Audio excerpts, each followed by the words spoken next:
Pasukan na nga, kaya naman samahan nyo kami sa aming Divisoria vlog. Ngayong Saturday nga kami nagpunta dito sa Divisoria, weekend, so akala namin napakaraming tao. Since malayo pa ngayon pasukan ng nakararami, siguro kaya medyo konti pa yung tao dito. Sa Divisoria nga ako bumili ng uniform ng mga bata kasi gusto ko nakikita ko yung quality. Kasi natry ko nga bumili sa school at saka sa online, hindi ko nagustuhan yung quality, so sabi ko pupunta at susuyurin ko na lang tong Divisoria, kaya ayan. Una nga namin binili dito ay yung mga sando. So yung mga sando dito, nagre-range siya ng 50 to 60 pesos.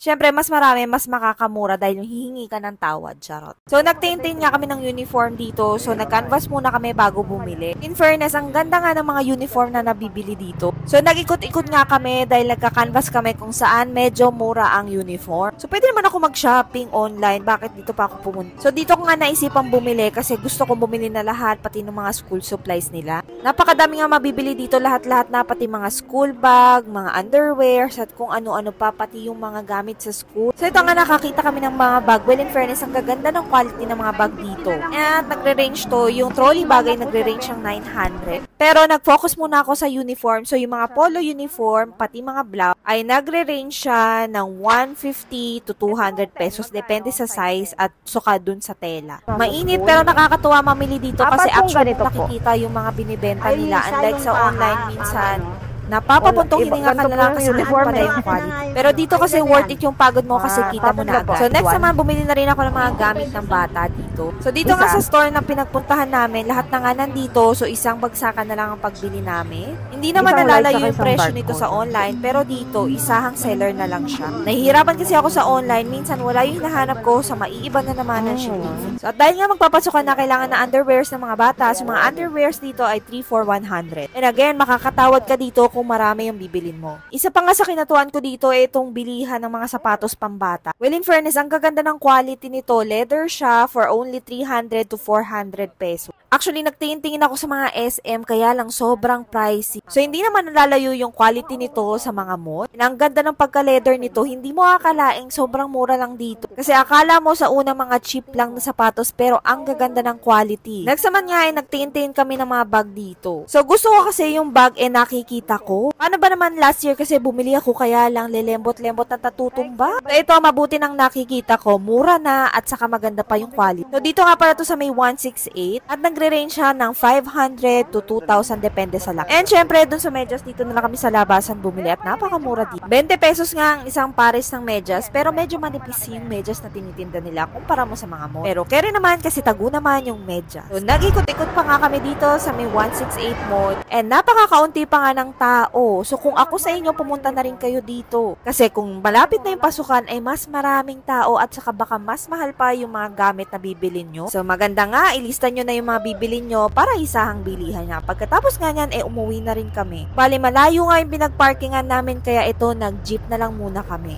So, ayun lang. Babu!